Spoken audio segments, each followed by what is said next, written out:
Hey, what's going on, everybody? Brandon here. It is 9:48 here on a Tuesday evening, and had a thought inside my mind. Andrew and I just wrapped up another podcast, and I wanted to talk about actions kind of versus goals, and the fact that actions, in a lot of ways, I think are actually greater than goals. Goals are good to have. I don't mean to take away from them in any way, shape, or form, but actions are ultimately what leads you to get to the goal. Let me take in mind this program, this business that I launched ultimately was an inspiration to be able to help my parents, but to be able to help out so many other people. Fitness is certainly a passion of mine, but helping others is so much more than that. And I wanted to start this again, and I'm going to reiterate this to you guys over and over again: is to help those live a long, healthy, happy life well into their 90s, if not 100. And taking action to get there was one of the hardest things ever. I had this business idea. That was the goal, to be able to launch it.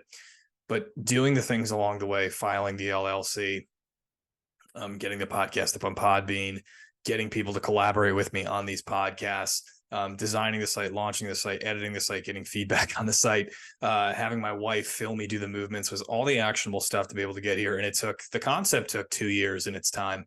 So sometimes this stuff takes a long time as well. But I think the best thing that you can do is come up with that goal.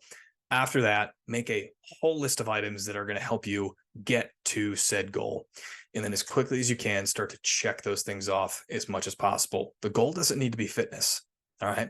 If you're looking to go get a new job, okay, new job is the goal. I need to update my resume is going to be task number one. Put my resume out on Resume Builders, Indeed, ZipRecruiter, things of that nature.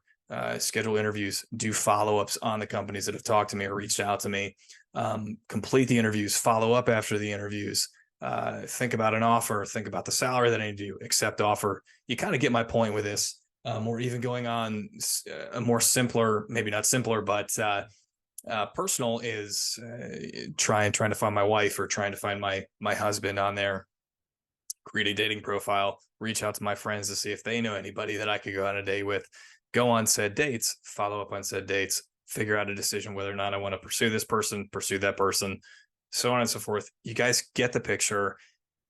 Create the goal. After that, create the steps that you need to be able to do in order to accomplish said goal.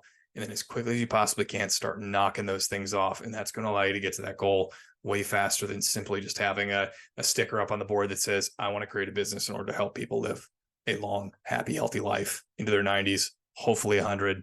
It's a great thought. It's a great goal. But ultimately, I needed to knock out all the steps along the way. And again, I'm not a hero. I didn't do that overnight. It took me the concept of 2 years to be able to launch this concept. It's in its infancy. But if this helps you and helps you accomplish whatever you're trying to do within your life, I hope it's helpful. Again, thank you for giving me your valuable time here. It's 9:51 p.m. here on a Tuesday. I hope wherever you are, you're getting after it. And thanks again for dropping in at Hometown Gym.